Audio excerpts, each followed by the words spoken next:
tervist! Kui naised räägivad saunas, siis mehed garaažis.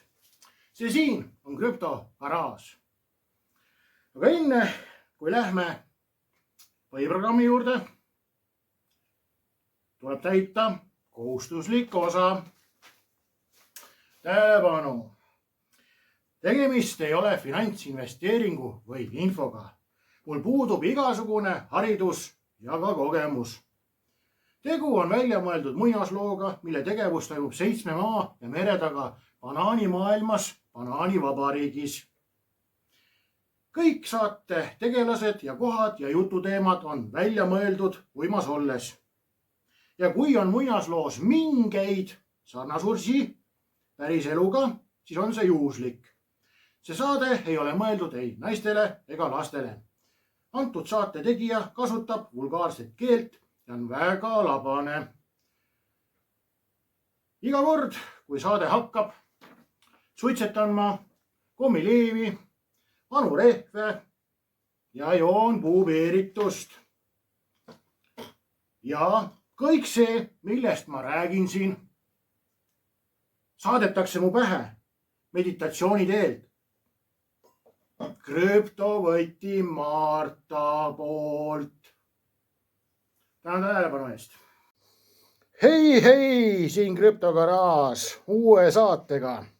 Saate pealkiri on Sitt on ventilaatoris ja varsti veetakse sind ventilaatori ette. Täpselt nii juhtub. Mis ma rääkisin?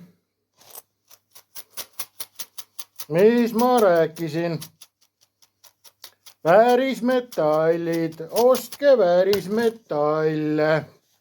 Näete. See on õige raha. Ja nende hind kasvab.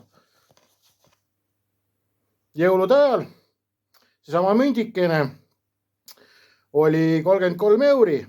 Täna on ta peaaegu 50. Kuulas keegi või? Ei kuulanud. Ja nüüd oled sa ventilaatori ette veetud. Päris ausalt. Kuld ja hõbe lähevad ülesse. See on märk sellest, et majandus on perses. Nafta läheb alla. Märk, majandus on perses. See, et Statoil küsib sult kuradi hinda juurde, see on teine teema, aga 3. kuu on nafta kukkumas juba. Nafta on kukkunud mingi 12 või 13 või 15%. Jaa, sulle valetatakse. Täiega valetatakse sulle. Nafta on kukkunud 3. kuud juba. Ja see on märk, et majandus on perses. Dollar kukub. Majandus on perses. Võlakirjade intressimäärad lähevad ülesse. On märk, et majandus on perses, sellepärast et kui dollari võlakirjade intressid või siis Ameerika võlaintressid lähevad ülesse, peab minema dollar ka ülesse. Sellepärast, et dollar muutub ahvatlevaks, kuna USA annab rohkem võlga, siis on vaja dollarit osta, selleks, et dollari eest siis osta võlakirju. Ehk siis dollar peab minema tugevamaks, kui võlakirjad lähevad ülesse, aga ei lähe. Dollar kukub ja intressimäärad tõstetakse ja on juhtunud veel selline asi, et see Ameerika keskpank ütles intressi, aga turg ütles, et pane juurde, me ennem sulle laenu ei anna, pane juurde. Nii. Vask kukub. On märk sellest, et majandus on tuksis. Sellepärast, et kui vask kukub, siis vaske kasutatakse absoluutselt igal pool. Ja kui vask kukub, siis on siililegi selge, et terve maailm on jahtunud maha ja mitte midagi ei toimu. Ja praegu aeti vase hind natuke ülesse kunstlikult tänu sellele, et tarneahela probleemid. Aga tegelikult on vask stabiilsustsoonis ehk siis ta pole isegi kõrgemale läinud, kui oli 2021. aasta number. Ta on inglise keeles öeldakse range bound ehk siis on vahemikus. 4 aastat on olnud vask vahemikus, natuke käinud ülespoole, natuke käinud allapoole, aga suurt sittagi pole ta hind muutunud. See näitab ka seda, et 4 aastat on meil majandus olnud huvitavas olukorras. Ja riigid promovad Bitcoini. Kogu aeg tuleb uudiseid välja, ei tea, mida peaks nüüd see üks või teine riik siis konfiskeeritud Bitcoiniga tegema, kas müüma või hoidma või mida iganes, aga selja taga ostavad kokku siis erinevaid ressursse. Vaat, küll ostetakse hõbedat, kulda, maad, kuradi metsa, mida iganes kokku. Ja siis on see Ameerika suurepärane võlanumber. Et praegusel hetkel on see tõsine selline, ütleks siis otse välja, et tõsine elevant ruumis, millest vähesed räägivad ja ega see samune BRICS-i liikmed ei suhtu ka sellesse positiivselt, et see Ameerika võlg on nii suur, sellepärast et ega see Ameerika ei ole siis võlga nii-öelda, ta peab maksma selle välja, vaata. Ja Ameerika on praegu olukorras, kus mõelge nüüd ise, teil on 37 triljonit on laenu, üle triljoni tuleb maksta intressitulu. Ja miks nad seda Ameerika provokatsioone ja kõiki neid asju praegu ka alla neelavad need muud riigid, et päris otseselt pole lõuga veel Ameerikale tõmmatud, on sellepärast, et see on globaalne kuradi jura on lahti siis. Ja selleks, et Ameerika üldse suudaks eksisteerida praegusel hetkel, peab ta saama laenu. Ja selleks, et maailmas oleks rahu, tuleb ka Ameerikal siis seda või Ameerikale tegelikult nagu laenu anda. Et me oleme sundolukordas selle planeet Maaga praegu, kuna see 37 triljonit, mis laen on üüratu, eriti hull on ta selles võtmes, et 12 kuu jooksul saab sellest 33 või 40% saab küpseks, mis tuleb välja maksta. Ehk siis USA peab leidma sellest 37 triljonist kolmandiku pluss veel siis triljoni intressitulu. Tähendab intressid maksete jaoks, et siis omanikud saaksid intressitulu. Et olukord on päris võigas ja Hiina on hetkel juba mitu aastat salaja lükanud maha seda USA võlakirju ja on vahetanud selle kulla vastu ja meeletus numbris on ta vahetanud seda. Et Ameerika hetkel on praegu selline tiksuv pomm, mis võib iga hetk plahvatada, ehk siis võib kellegile kallale minna selleks, et oma eksistentsi hakata kinni maksma, ehk siis sõjaga õigustada oma neid kuradi kas uusi makse või siis sõja käigus röövida teist riiki paljaks, et sealt saada neid ressursse ja raha, millega siis kinni maksta oma laenud ja intressikohustused. Ja praegu on olukord veel ka see, et keegi ei taha talle võlga anda, et suurimad võlausaldajad Hiina ja Jaapan põhimõtteliselt saatsid ta perse. Et Jaapani ja Hiina käes on meeletus numbris see kuradi võlg, et mõelge siis ise nagu, kes kellele päriselt siin ilmas võlga on ja kes on tegija ja kes ei ole tegija. Ja BRICS üritab, mitte ei ürita, vaid BRICS praegu üritab seda asja rahulikult võtta, et vaikselt ja tasa ajavad nad seda oma asju, oma valuutasüsteemi, mis siis tuleb sinna ISO 20022 süsteemi, XRP näol on ja XRP on peaahel, aga seal muud ahelad on siis toetavaks seda asja.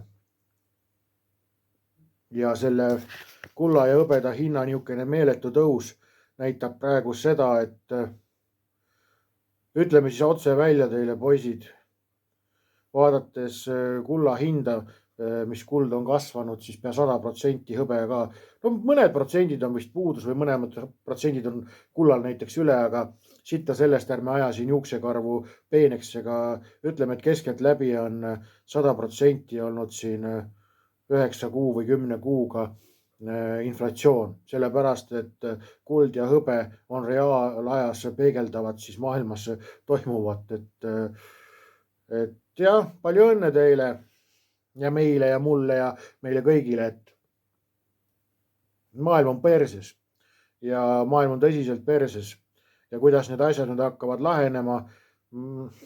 Räägitakse järjest rohkem ja rohkem sellest Great Reset ja Great Reset, ma usun, et ma loodan, et läheb pigem ka Great Resetiga, et kõik maailma võlad kustutatakse ära kuidagimoodi, ehk siis ma ise näen ka samas seda, et keegi peab ju kinni maksma need võlad. See on minu loogika mõtlemine, et ei saa ju istuda maha niimoodi, et ma nüüd kannan kuradi 10 triljonit kahju, soolan sisse, selle lõpetage ära.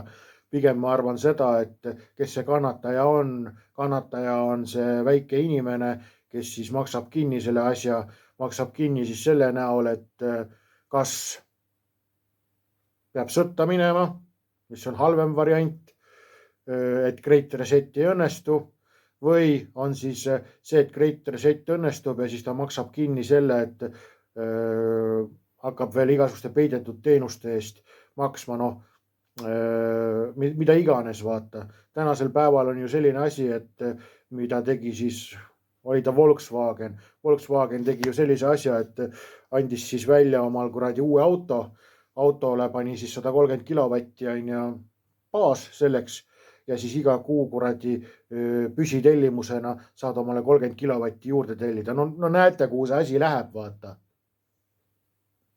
Me kõik oleme ühes suures kuradi gulagis ja tulevik on tume ja selle sama põhjusega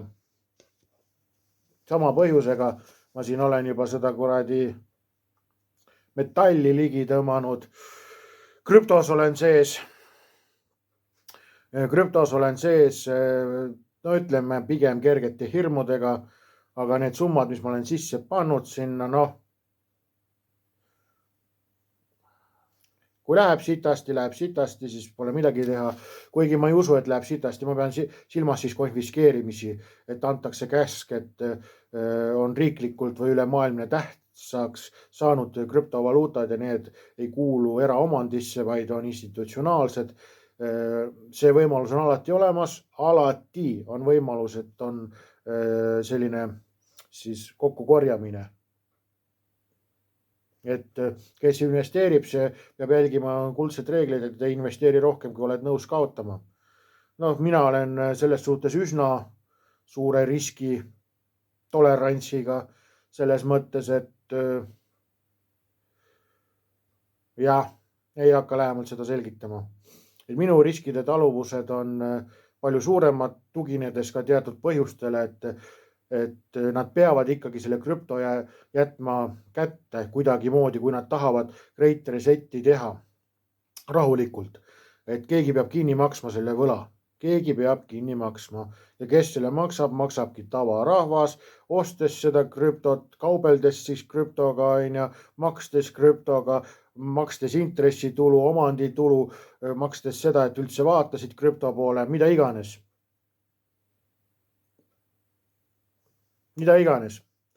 Et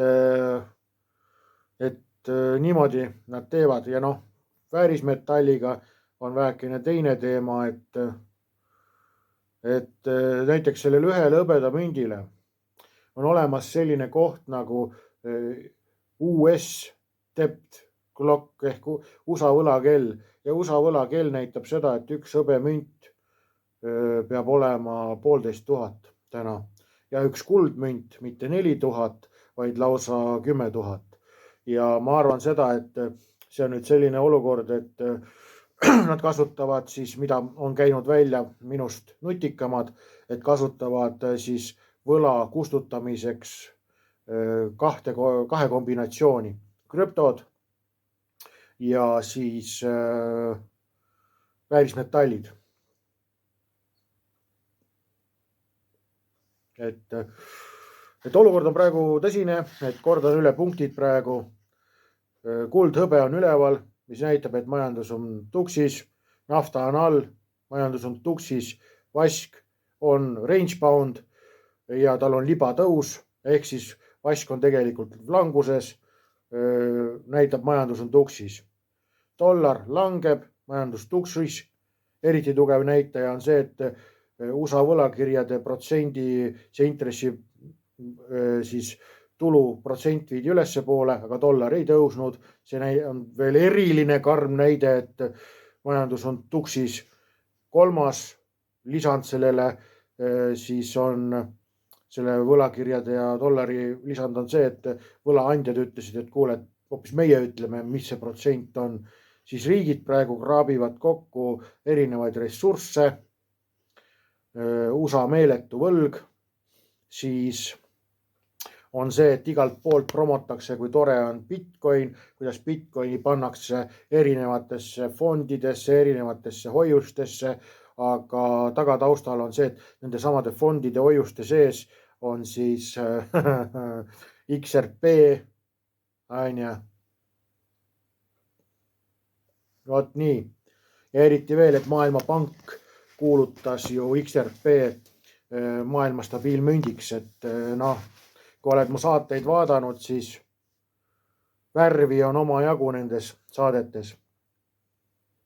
Ja liituge mu siis tasuta või tasulisega, emba-kumba tahad, Telegram kanaliga. Ja praegusel hetkel on see, et alandasin siis tegin Telegramis 2 paketti tasulistele.